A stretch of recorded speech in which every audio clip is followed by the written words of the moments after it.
We have all experienced that exact terrifying millisecond right after hitting send on a devastatingly embarrassing text message. You see the delivered icon, and your brain screams, "Wait, no!" In that moment, you would trade your car for a rewind button. Meet Dave. Dave is a perfectly average guy who accidentally sent his boss a meme meant for his fantasy football group. But Dave happens to have a functioning time machine in his garage. He decides to fire it up, travel back to 8 a.m., and physically prevent his past self from touching the screen. This diagram represents our timeline as a single under-tension string. Time is a rigid ecosystem. When you remove an event, even a small one, you pluck that string. The vibration from that interference travels through every moment that follows until the tension becomes unsustainable. Dave doesn't know about the physics. He just knows he's fast. He touches down at 8 a.m., sprints into the kitchen, and tackles his past self just as his thumb hovers over the send button. Mission accomplished. The meme stays in the drafts. Dave thinks he solved the problem, but using the heavy machinery of the universe to fix a social blunder is an expensive trade. He has swapped one awkward conversation for a structural failure in the rules of cause and effect. Dave steps back through the portal into his present day, expecting to find his normal life.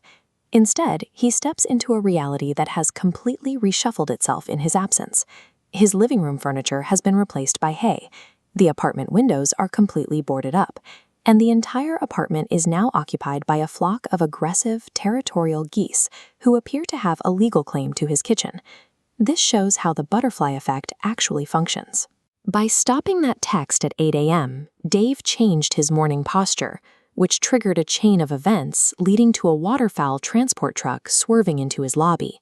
One small edit at the root has completely scrambled the branches.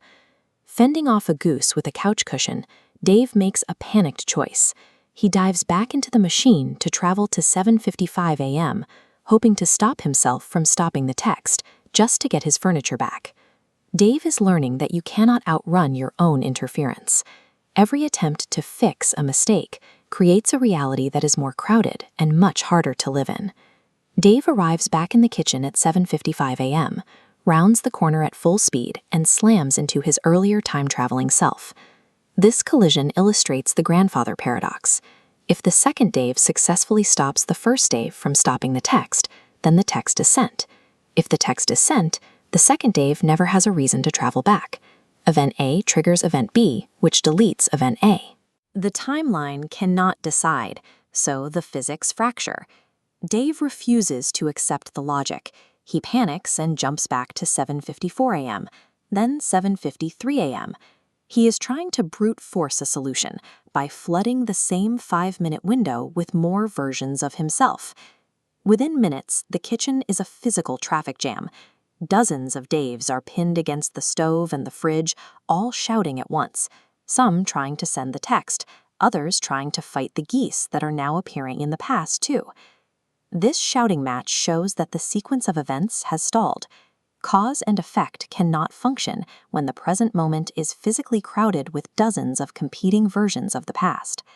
The timeline is no longer a path, it is a bottleneck. These contradictory versions of Dave are physically crushing the space available for history to move forward. A moment of clarity. Surrounded by a sea of himself, the original Dave realizes there is only one way out. To save the universe from this bottleneck, he has to make sure the original, embarrassing mistake actually happens. He wades through the crowd, putting his other selves in headlocks. He grabs his phone, types out the message, and physically forces his own thumb down on the screen. He is meticulously engineering his own social suicide to save his life. As the text is sent, the logic resolves. The contradictory Daves have no reason to exist anymore.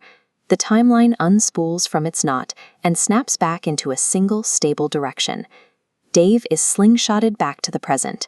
The geese are gone. His furniture is back. And his phone buzzes with a reply from his boss, asking what on earth that meme was supposed to mean. He's humiliated, but he's alone in his kitchen. Dave's attempt to edit his life shows the high cost of a clean slate. By refusing to accept one bad morning, he nearly crowded himself out of existence. Every attempt to delete a regret only added more layers of chaos to his living room.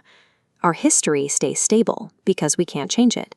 The embarrassing moments and bad texts provide the friction that keeps the timeline from sliding into a pile of geese and shouting Daves. To keep the world running, Dave, and the rest of us, simply have to own the cringe.